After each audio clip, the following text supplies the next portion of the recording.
Hello guys, ఈరోజు village స్టైల్లో బేల్పూరి ఎలా చేయాలో చూసేయండి. ముందుగా అయితే మన లడ్డుగాడు ఉల్లిగడ్డలు కట్ చేస్తుండు, చూసేయండి.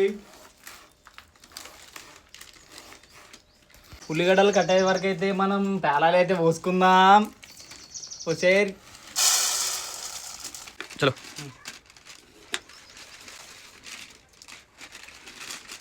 టమాటాలు అయితే కోసుకుందాం, పచ్చిమిర్చి అయితే కోసుకుందాం.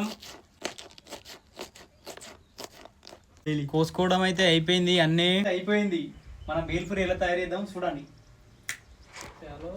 రెడీ. ఇప్పుడైతే ఉల్లిగడ్డలు వేసేసుకుందాం.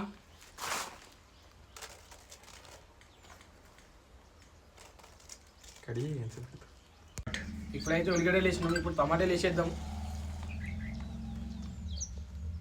టమాటా అయితే అయిపోయింది, పచ్చిమిరపకాయ అయితే తీసుకుంటాం. అయింది.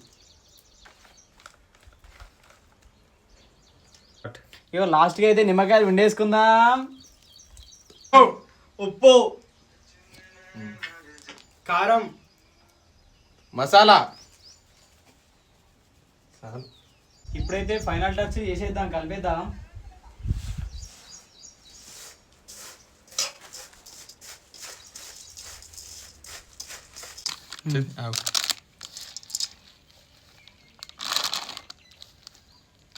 బేల్పూరి భయ్య ఎట్లుంది? జిల్దార్ అనుకో, సూపర్.